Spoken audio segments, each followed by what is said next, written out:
یک قتل از روزی که اتفاق میفته شروع نمیشه، بلکه باید برگردیم به سالها قبل ببینیم چطور امکان داره مکانی برای یه آدم که مثل پناهگاه امن بوده تبدیل بشه به خطرناک ترین نقطه زندگی اون آدم.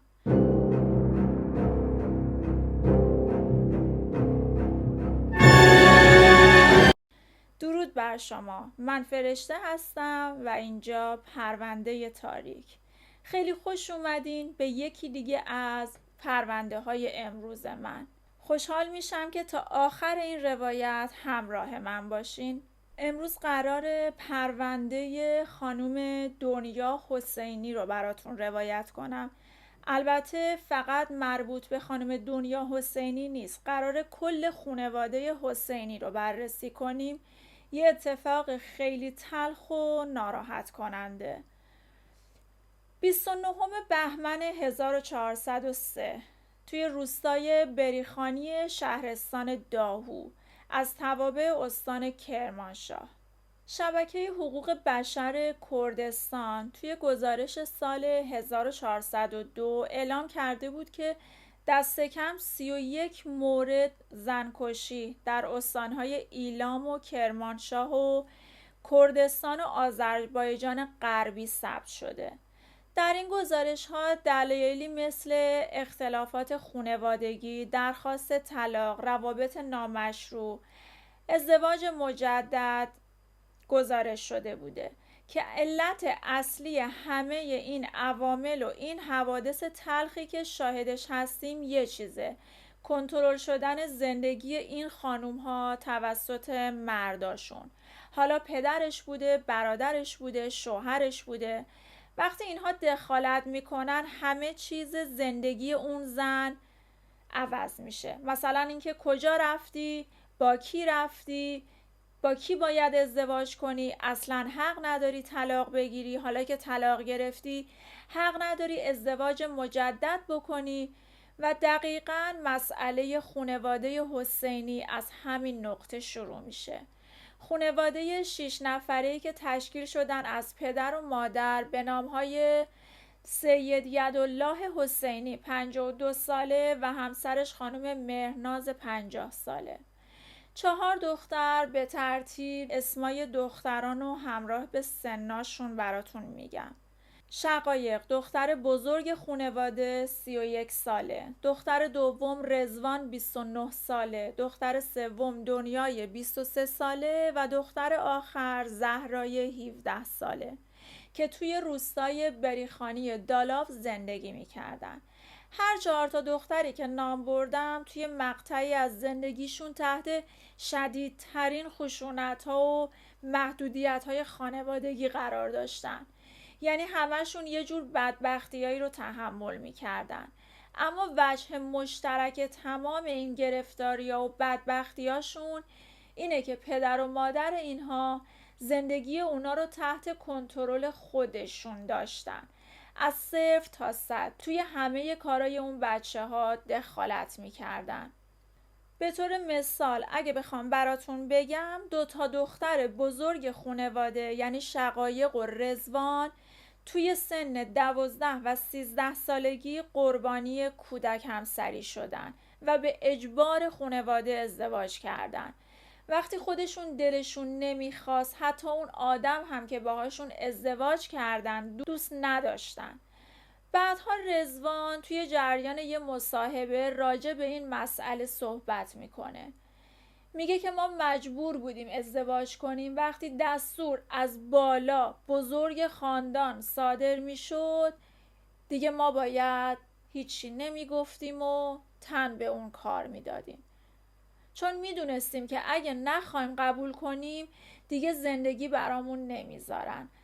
میگه ما هم ازدواج میکردیم که شاید بتونیم از دست این خانواده و آدماش خلاص بشیم.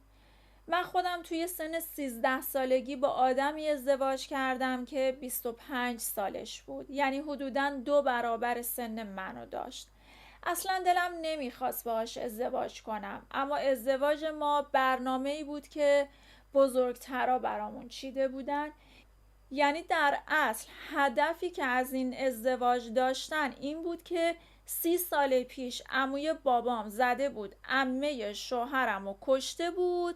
حالا واسه این که یکم از این کدورت ها و اختلاف ها از بین بره، 2 تا خانواده پا میشن و تصمیم میگیرن که با همدیگه دختر و پسراشون ازدواج بکنن.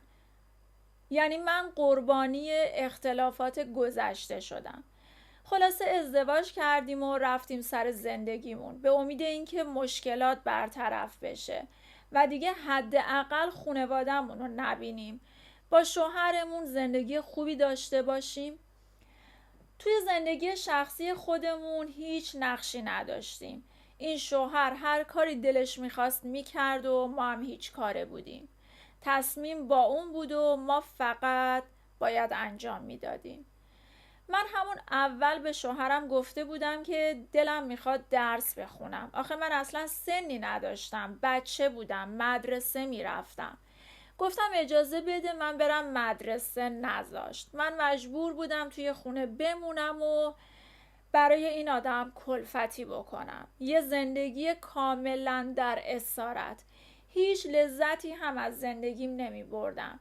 این شد که بعد از حدوداً 9 سال 10 سال زندگی، توی سن 22 سالگی، زمانی که یه دختر 3 ساله هم داشتم، تصمیم گرفتم طلاق بگیرم، برم برای خودم زندگی کنم. دیگه هیچی برام مهم نبود. فقط میخواستم مستقل باشم، آزاد باشم، اینا رو نبینم. رفتم مسئله طلاق رو با خانوادم در میون گذاشتم و در کمال تعجب ازم حمایت کردن. گفتن آره دیگه زندگی خودته و حق داری. گفتن که ما ازت حمایت میکنیم و پشتتیم. گفتم بابا دمت گرم، اما بعد حدود 4 ماه، زمانی که خانوادم فهمیدن من تصمیمم جدی و واقعا میخوام طلاق بگیرم، جلوم ایستادن و مخالفت کردن. با تمام وجودشون مخالفت کردن. مادرم بابامو تشویق میکرد که کتکم بزنه. اون وسط هم عربده میزد که توی این خونه یا جای منه یا جای این دختر، بندازش بیرون. بابامم کتکم میزد و منو مینداخت بیرون. من توهین شنیدم، فحش شنیدم، کتک خوردم، ولی حاضر نشدم از حق خودم کوتاه بیام، چون به حق خودم واقف بودم. میدونستم چه حق و حقوقی دارم. گفتم هر چطور شده من باید طلاقمو بگیرم و به این ترتیب بود که بالاخره از شوهرم جدا شدم. میدونستم بعد از طلاق این شهر برای من جای امنی نیست. باید برم. دادگاه حضانت دخترم رو به شوهرم داد. منم از این شهر برای همیشه مهاجرت کردم و رفتم، چون کاری که من کرده بودم برای اونا بی‌آبرویی بود. یه جورایی از نظر اونا من محکوم به اعدام بودم. اگه منو میکشتن هیچ مجازاتی در انتظارشون نبود. و اما دنیا، دختر سوم این خانواده که هرچی راجع بهش بگم کم گفتم. دنیا اصلا قبل از اینکه مسئله ازدواجش مطرح بشه توی خونه توسط پدر و مادرش تحت فشار بوده. اذیتش میکردن چون پدر و مادر حریف رضوان نشده بودن و نمیتونستن برنامه هاشون رو سر اون پیاده کنن و همچنین از طلاق گرفتن اون خیلی عصبانی بودن. حالا عقده هاشون رو سر این دختر معصوم خالی میکردن.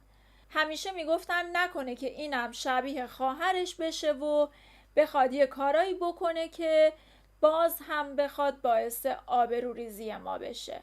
و به زور شوهرش دادن. اون اصلا دلش نمیخواست ازدواج بکنه. بارها به خانواده‌اش گفته بود من میخوام درس بخونم، تفریح کنم، اصلا منو چه به شوهر. ولی اونا دستور دادن که تو حتما باید زن پسر داییت بشی. رضوان به شهر دیگه ای مهاجرت کرده بود، اما هر از چند وقت یک بار بالاخره به خانواده‌اش سر میزد. براش سخت بود که پدر و مادرش رو ببینه ها، ولی برای دیدن خواهراش میومد. چند بار که اومده بود اخیراً دیده بود که خواهرش خیلی گریه میکنه. دنیا رو میگم، تو خودش بود.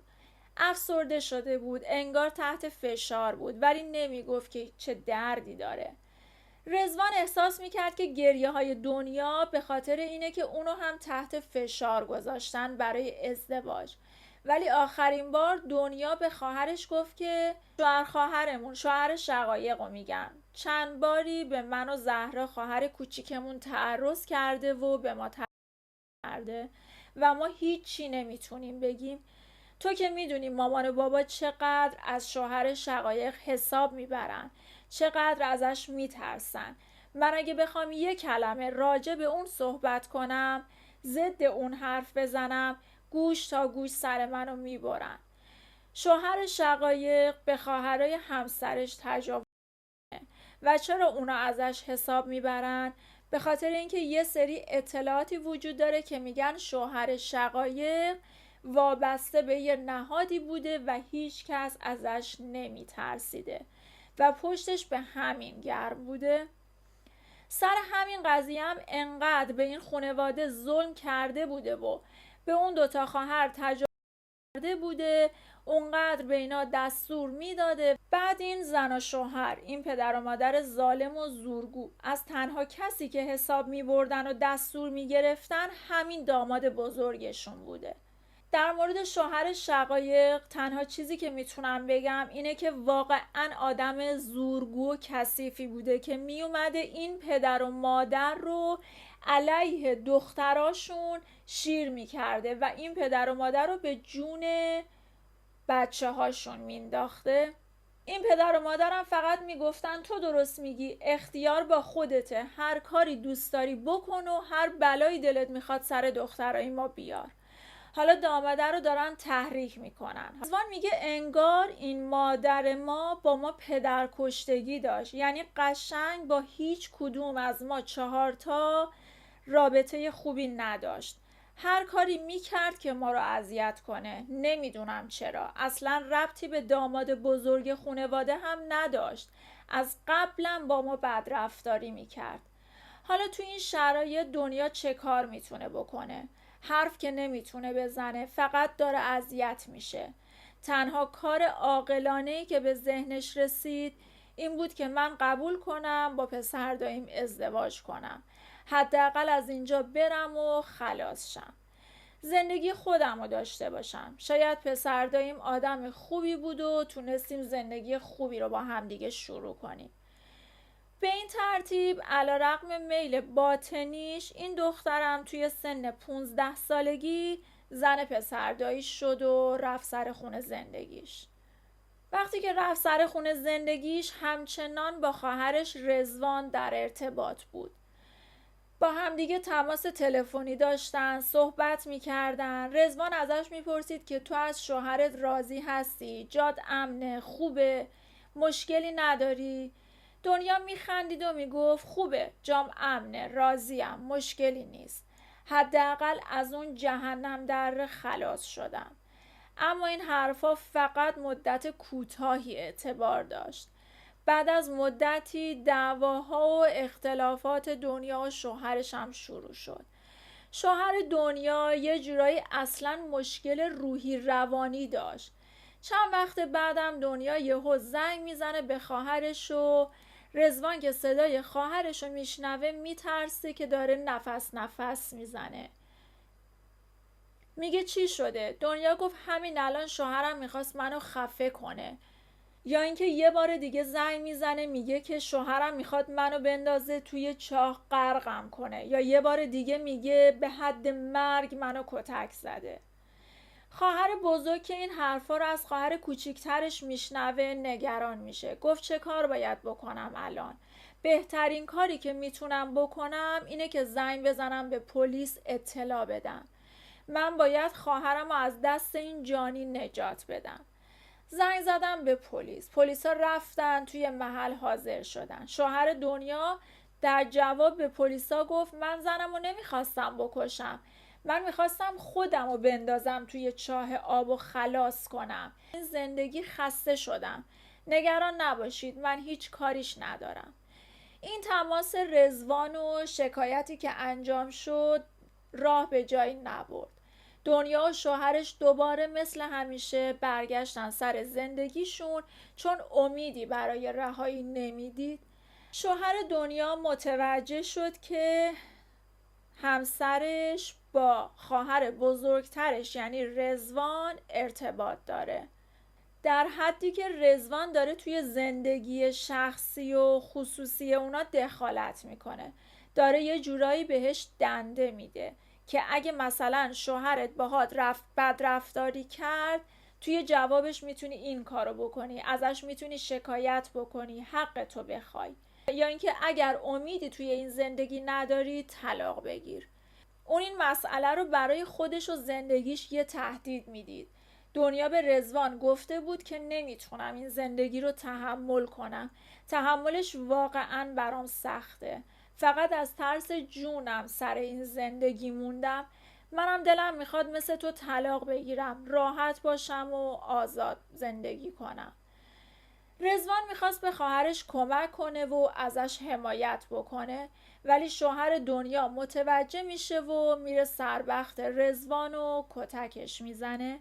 یعنی به خودش اجازه میده خواهر بزرگتر رو کتک بزنه.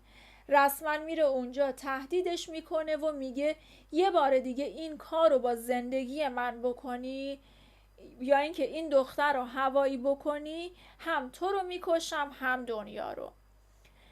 ما هر مشکلی داریم به خودمون مربوطه و به تو ربطی نداره. رضوان به خاطر کتکی که از سوی این مرد میخوره بلافاصله میره پیش پلیس و ازش شکایت میکنه.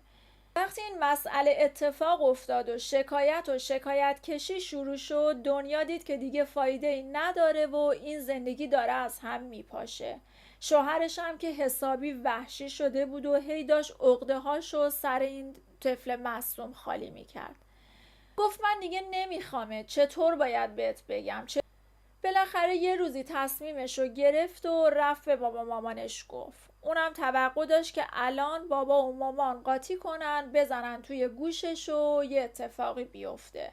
ولی باز هم در کمال تعجب همون اتفاقی که برای رضوان افتاد برای دنیا هم تکرار شد. اونا ازش حمایت کردن، گفتن اشکالی نداره دخترم، ما میدونیم این پسر وحشیه، دیوونه است، کتکت بزنه، میتونی طلاقتو بگیری و راحت شی. باز هم گفتن که ما ازت حمایت میکنیم. اما اونا دروغ میگفتن، همونطور که به رضوان دروغ گفته بودن. تا دیدن دنیا تصمیمش جدیه، دوباره مخالفت خودشون رو شروع کردن. از اون طرف شوهر دنیا اومد توضیح داد برای خانواده همسرش. گفت ببینید من میدونم این قضیه از کجا داره آب میخوره، من میدونم چه کسی این دختر رو هواییش کرده. این دختر اصلا از این فکرها توی سرش نبود، داشت زندگیشو میکرد، مشکلی نداشت. از زمانی که رضوان توی زندگی ما دخالت کرد این مصیبت ها اومد سرمون. پدر و مادر دنیا وقتی که این حرفا رو میشنون خیلی عصبانی میشن، ناراحت میشن و حس میکنن که دوباره رضوان داره بی‌آبرویی توی زندگیشون به وجود میاره، باید باهاش برخورد کنیم. اونا بلند میشن و با اعضای خانواده، دایی و خاله ها قشون کشی میکنن، میرن سراغ رضوان، میارنش بیرون و میبرنش خارج از شهر. تا میخوره کتکش میزنن و تهدیدش میکنن که غلط میکنی توی زندگی این بچه دخالت کنی، نمیذاریم این دخترم مثل خودت بدبخت کنی. تو که از اینجا رفتی اصلا عضو خانواده ما نیستی. بعدم حالا میرن سراغ دنیا، تهدیدش میکنن که باید برگردی سر زندگی، تو دیگه حرف از طلاق نباید بزنی، اصلا حق نداری راجع بهش حتی فکر بکنی، شوهرت خوبه و هیچ مشکلی هم نداره، تو باید بسوزی و بسازی. رضوان کاری که کرد این بود که رفت از کسایی که کتکش زدن شکایت کرد. گفت که من تا شما رو آدمتون نکنم دست بردار نیستم و حتما باید مجازات بشید. اما دنیا با خواهرش رضوان تماس میگیره و میگه لطفاً از شکایتت بگذر، از این شکایت دست بردار، چرا که همون کسایی که اومدن و تو رو کتک زدن حالا حاضر شدن توی دادگاه علیه همسر من شهادت بدن، پس بی خیالشون شو. ولی به هیچ عنوان شکایتت از همسرم رو پس نگیر، تا تهشم برو.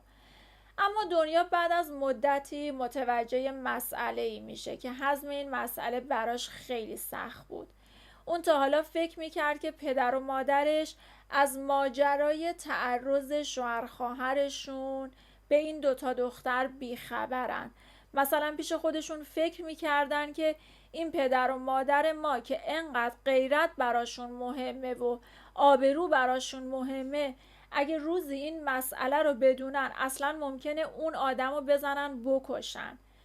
ولی از یه جایی مطلع شدم که نه، اتفاقا پدر و مادر کاملا در جریان این اتفاقا بودن و خبر داشتن که شوهر شقایق به زهرا و دنیا تعرض کرده، ولی حتی جرأت نکرده بودن ازش بپرسن چرا؟ مگه تو خودت زن نداری؟ یه مسئله قشنگتر رو بهتون بگم، حتی شوهر دنیا هم میدونست که باجناقش یه روزی به همسر اون تعرض کرده و مشکلی نداشت. چقدر از این شخص میترسیدن، چقدر ازش حساب میبردن. مگه اون کی بوده؟ شوهر شقایق دقیقاً حتی روی شوهر دنیا هم نفوذ داشته، تسلط داشته، میومده تحریکش میکرده که همین کاراش باعث شده بود که این پسر عصبانی بشه و بره خونه و دنیا رو کتک بزنه. مثلا بهش گفته بود که من میدونم که این دنیا 1 سال دیگه تو رو ول میکنه و میره. میگن خیلی دلش میخواسته که یه روزی دنیا طلاق بگیره و بعد پدر و مادرش یه بلایی سرش بیارن. خیلی منتظر این فرصت بوده. خانواده و فامیلم خیلی ازش میترسیدن، از روزی که دنیا هم مثل خواهرش رضوان بخواد مستقل و آزادانه زندگی بکنه. نکنه یه روزی بخواد مثل رضوان ما رو بی‌آبرو بکنه. اونا همیشه میخواستن که دختراشون تحت سلطه اونا باشن. دنیا خیلی دلش میخواست طلاق بگیره و از شر این شوهر خلاص بشه، ولی اونم میدونست که اگه طلاق هم بگیره احتمالاً زندگی راحتی نخواهد داشت. این خانواده پذیرای اون نخواهند شد. این خونه آمادگی بازگشت اون رو نداره. حتی ممکنه این طلاق به قیمت جونش تموم بشه. اما در نهایت با همه تلاشای این دوتا خانواده، یعنی خانواده حسینی و خانواده اون دایی، برای حفظ این زندگی بالاخره بعد از 8 سال زندگی پرتنش اونا قبول کردن که این دوتا از هم طلاق بگیرن و این اتفاق افتاد. زمانی که دنیا طلاق گرفت 23 سالش بود. توی سن 23 سالگی برگشت به خونه پدر. اما این خونه پدر اون خونه قبل از ازدواجش نیست. همه چیز عوض شده. تحت شدیدترین فشارها قرار میگیره. خیلی محدودش میکنن، گوشیشو ازش میگیرن که دیگه نتونه با رضوان ارتباطی داشته باشه. توی اتاق حبسش کردن، ارتباط داشته باشه. وقتی گوشیشو ازش گرفتن به زور تونست یه گوشی دیگه برای خودش جور کنه. به این ترتیب از طریق گوشی دوم، از طریق یه اکانت اینستاگرام با خواهرش رضوان در ارتباط بود. با اون مشورت میکرد، از اون راهنمایی میگرفت. توی این مدت خانواده حسینی تمام تلاششونو کردن که دنیا دوباره برگرده سر زندگی با همسر سابقش، مشکلاتشونو با همدیگه حل کنن. حتی خانواده دایی هم اومدن، خیلی پادرمیونی کردن، اما دنیا تصمیمشو گرفته بود و دیگه نمیخواست به اون زندگی برگرده. وقتی دنیا با خواهرش صحبت میکرد بهش میگفت که من الان خیلی زندگی برام سخت شده، اینجا رو دارم به زور تحمل میکنم. خواهرش هم رضوان بهش میگفت خب زنگ بزن به پلیس بگو، بالاخره اونا ازت حمایت میکنن، ازت مواظبت میکنن. ولی دنیا توی جواب میگفت که اگه تو رضا رو نمیشناسی، اگه اسم پلیس رو بیارم گوش تا گوش سرمو میبرن، میگن تو ما رو بی‌آبرو کردی جلوی اهل محل. رضوان میگه خب اشکالی نداره، پس من زنگ میزنم به اورژانس اجتماعی و یه سری مددکار بفرستن تو رو از اونجا نجات بدن و ببرنش. این آخرین مکالمه‌ای بود که دنیا و خواهرش رضوان با همدیگه داشتن. بعد به همدیگه شب بخیر گفتن و خوابیدن. اما ساعت 1 شب 29 بهمن 1403 بود که دنیا توی اینستاگرام پیامی برای خواهرش فرستاد. اما رضوان اون موقع خواب بود و صبح ساعت 8 بود که از خواب بیدار شد و اون پیام نگران کننده خواهرش رو دید که نوشته بود فوراً با من تماس بگیر. باش تماس گرفت اما جواب نداد. چند بار تماس گرفت، بی نتیجه بود. چند ساعت گذشت تا اینکه بالاخره ساعت 11 صبح با رضوان تماس گرفتن و گفتن دنیا کشته شده. با توجه به اتفاقاتی که توی این مدت رخ داده بوده، رضوان مطمئن بود که این قتل رو پدرش انجام داده. بنابراین با پدرش تماس میگیره و پدرش تماس رو رد میکنه. رضوان دوباره زنگ میزنه. بعد از چند بار تماس بالاخره پدرش گوشیشو بر میداره و میگه چه کارم داری؟ اعصابمو خورد کردی. آره بابا من کشتمش، من زدمش و رسما تایید کرد که قتل دخترش توسط خودش انجام شده. بعد از اطلاع از این حادثه اعضای خانواده و فامیل به محل حادثه رفتن و با پیکر غرق در خون این دختر مواجه شدن که بر اثر ضربه‌های متعدد چاقو توسط پدرش به قتل رسیده بود. این حادثه تلخ بعد از گذشت مدت کوتاهی از طلاق دنیا و شوهرش اتفاق افتاده بود. اونا به هیچ عنوان نتونسته بودن با طلاق دخترشون کنار بیان. شاید تنها هیولای ذهنتون از این پرونده تا اینجای کار دوماد خانواده باشه که به دخترها تعرض کرده و همه از اون حساب می بردن. اما رضوان میگه ما یه هیولای بزرگتر از این داشتیم و اون مادرمون بود. دخترها با مادرشون ارتباط صمیمانه‌ای دارن. همه حرفاشون پیش مادرشونه، با اونا راحتن. اما مادر ما آدمی بود که از صبح تا شب تمام رفتارای ما رو زیر نظر میگرفت و همه کارهای اشتباه و بد ما رو به پدرم انتقال میداد، یا اگه کار خوبی هم کرده بودیم به بدی توجیهش میکرد و انتقال میداد. بابای ما هم که اصلاً هیچ کاره بود.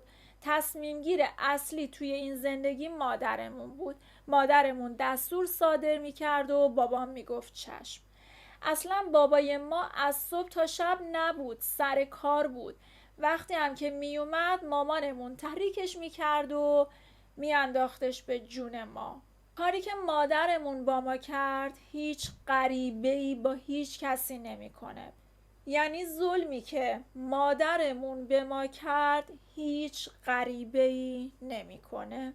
بعدم که شوهر شقایق اومد توی خانوادمون و اوضاع بدتر شد. اون به خاطر موقعیت و جایگاهش دیگه هر کاری دلش میخواست میکرد.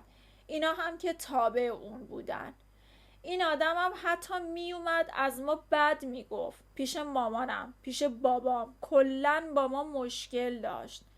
وقتی این حرفا رو میشنید به دامادش میگفت که اصلا اختیار با خودته.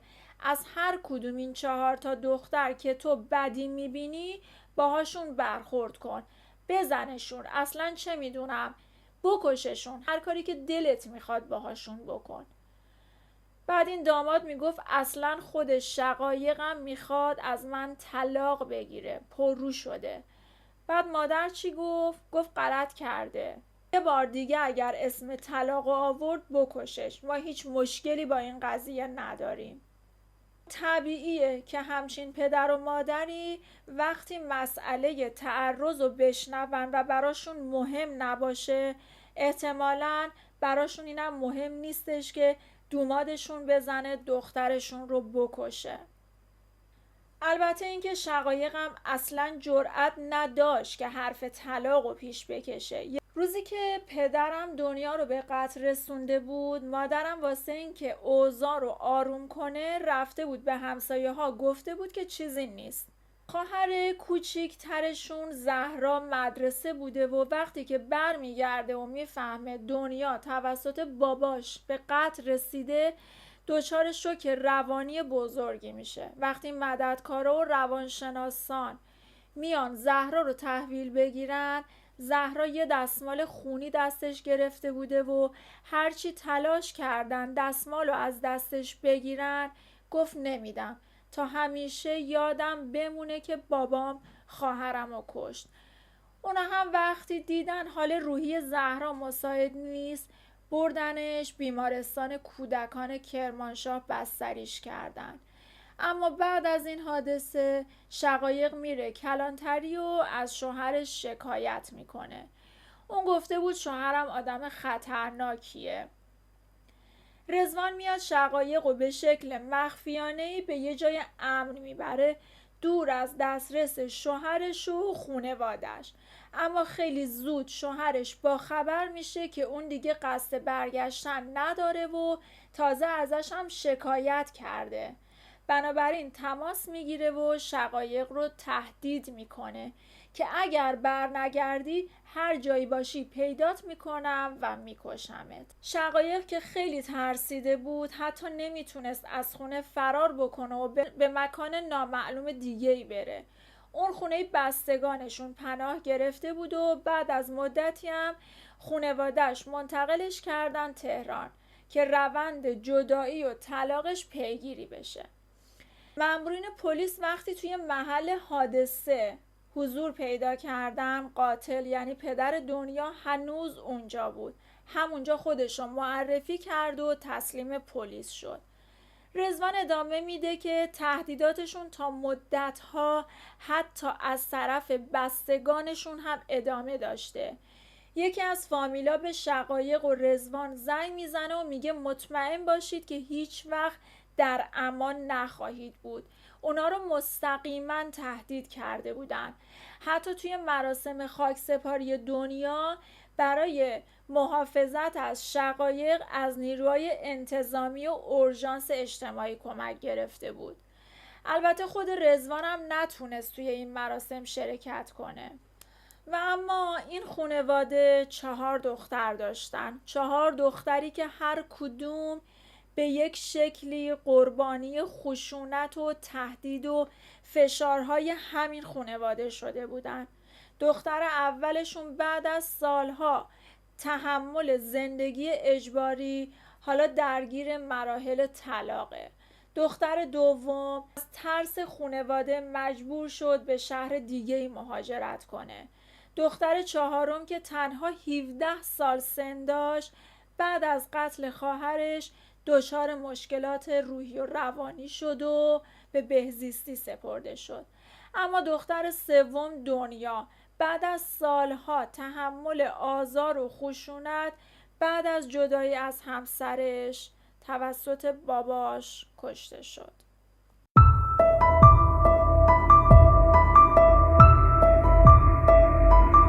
و سرانجام پدر دنیا سیدیدالله حسینی به جرم قتل کشتن دخترش از قصاص معاف شد و در نهایت بعد از تحمل فقط 3 ماه حبس موقت اردیبهشت ماه 1404 از زندان آزاد شد و رفت خونه و به زندگیش ادامه داد.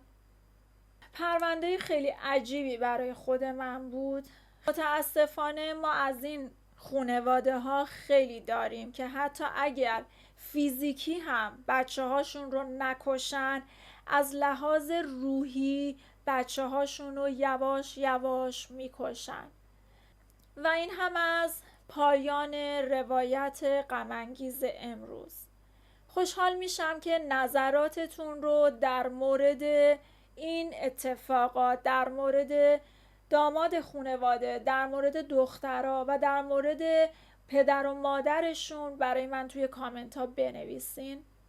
اگر هنوز چنل رو سابسکرایب نکردین سابسکرایب کنید، زنگوله رو فعال کنید که از همه ویدیوهای من با خبر بشین. مشارکت کردن شما باعث دلگرمی من و همچنین رشد کانالم میشه. و اگر فکر میکنید که این پرونده میتونه مؤثر باشه برای کسی، حتما باهاش در اشتراک بذارید. خوشحالم که تا پایان این ویدیو هم همراه من بودین. مراقب خودتون باشین. تا هفته دیگه، خدا نگهدار.